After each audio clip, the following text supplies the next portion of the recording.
It was a warm Saturday morning in New York City. The traffic was loud, the people were busy, and the city looked full of life.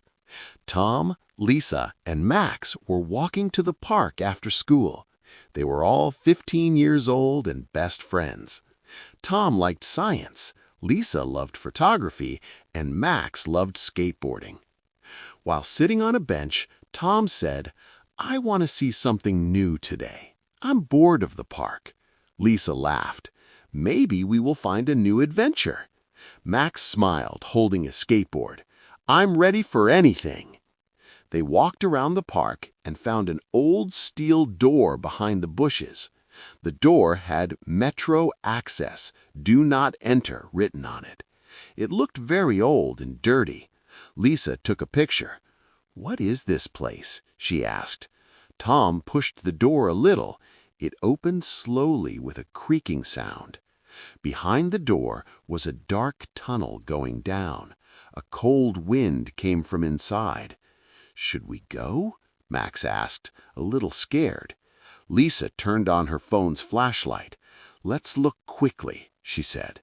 So they started walking down the tunnel. The light showed broken pipes and wet walls. It smelled like metal and dust. They could hear water dripping. It was scary but exciting.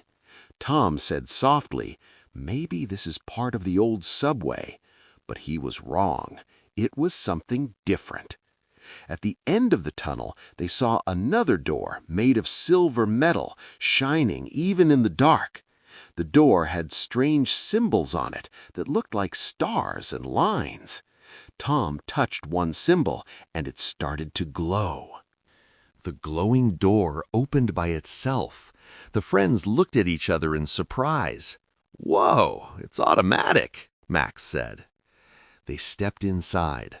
The walls were silver, shiny, and clean.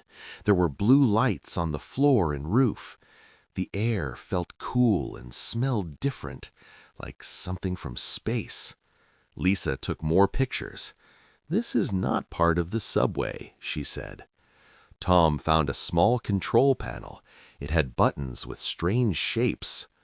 "This technology is not from Earth," he whispered. Max laughed nervously. "Stop joking. Maybe this is a secret lab." Suddenly, the lights changed. A clear voice came from nowhere. "Visitors detected. Welcome." The words were in English, but sounded robotic and cold. The friends froze. "Did you hear that?" Lisa asked. They followed the hallway and discovered a big room. In the middle stood a round table covered with dust and strange metallic objects on it, like tools or maybe weapons. Tom picked one of them. It looked like a small silver gun, but had no trigger. When he touched it, the gun floated in the air, shining blue. Lisa screamed softly, "Oh my God!" Max backed away. "Guys, this is not normal." On the wall, they saw old drawings, large faces with big eyes. Aliens. It was clear now. "This is a hidden alien base," Tom whispered with fear and excitement. The three friends explored the room carefully. There were blue crystals, glowing spheres, and floating screens with unknown language on them. Tom tried to read the letters, but couldn't. "It's alien text," he said. Lisa touched one of the spheres. It projected images in the air, flying ships, strange worlds, and alien cities. Max said, "These aliens were here long time ago." They found a box full of small round devices. When Lisa pressed one, it made a hologram of Earth. Tom looked closer. The hologram showed New York City and even their park. "They were watching us," he whispered. Suddenly, the wall screen changed and showed 3 red dots moving fast toward them. "Are those aliens coming?" Lisa asked, nervous. The voice returned, "Activation detected. Original owners returning." Tom said quickly, "We need to hide. They might be dangerous." Max found a small tunnel behind the room. They crawled inside. The tunnel was narrow and cold. They waited there in silence, hearts beating fast. Then they heard a metallic sound, like a spaceship landing. The door opened again. 3 tall figures stepped inside. Their skin was blue-gray, eyes large and bright. They spoke to each other in a strange language. Tom whispered, "Aliens!" Lisa tried to take a photo, but the flash made sound. The aliens turned sharply toward the tunnel. A red beam scanned the area. "They know we're here," Max whispered. One alien used a wrist device and called out in English, "Who is there? Identify." Tom said softly, "We are humans. We didn't mean to enter your place." The aliens looked confused. "This place is not for humans." Tom stepped out slowly, hands up. "Please, we didn't come to harm." Lisa and Max followed. The leader alien said, "You touched our things." Tom nodded. "We were only curious." For a moment, they stared at each other. Then one alien looked at Lisa's camera and smiled gently. "You take pictures. You want to learn." Lisa said yes. "We love to learn." The alien lowered his weapon. "Then maybe we can show you." But suddenly, alarms started ringing. The base changed lights to red.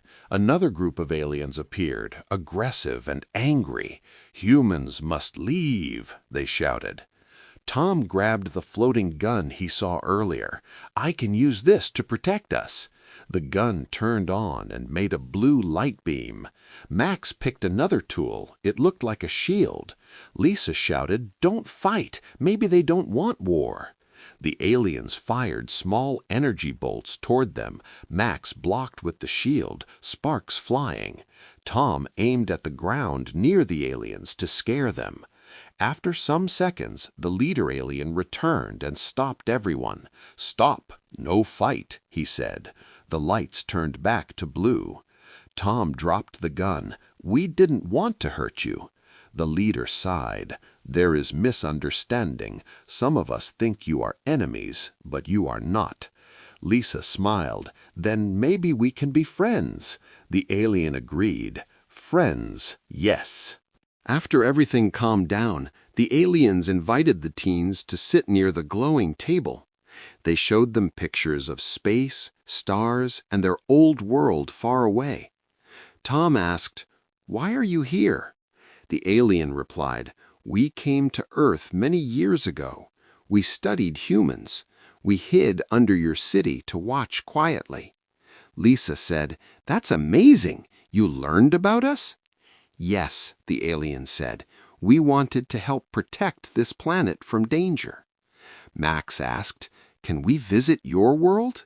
The alien smiled. "Maybe someday." They gave the friends small crystal pendants. "These will help us communicate," they said. Tom looked at his glowing pendant and said, "We promise to keep your secret." The aliens nodded. "It is safe with you."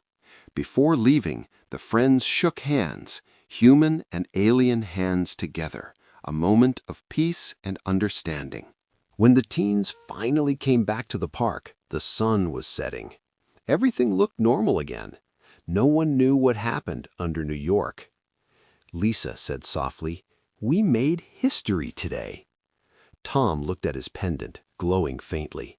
"Yes, and now we have friends from another world." Max laughed. "I can't believe I fought with aliens this morning, and now I miss them." They promised not to tell anyone, not their parents, not teachers. It was a secret between them and their new friends. Every few nights, dependents shined and showed blue light, a message from the underground base. "Greetings, friends." They smiled and replied back by touching the crystals. The adventure was over, but the friendship had just begun.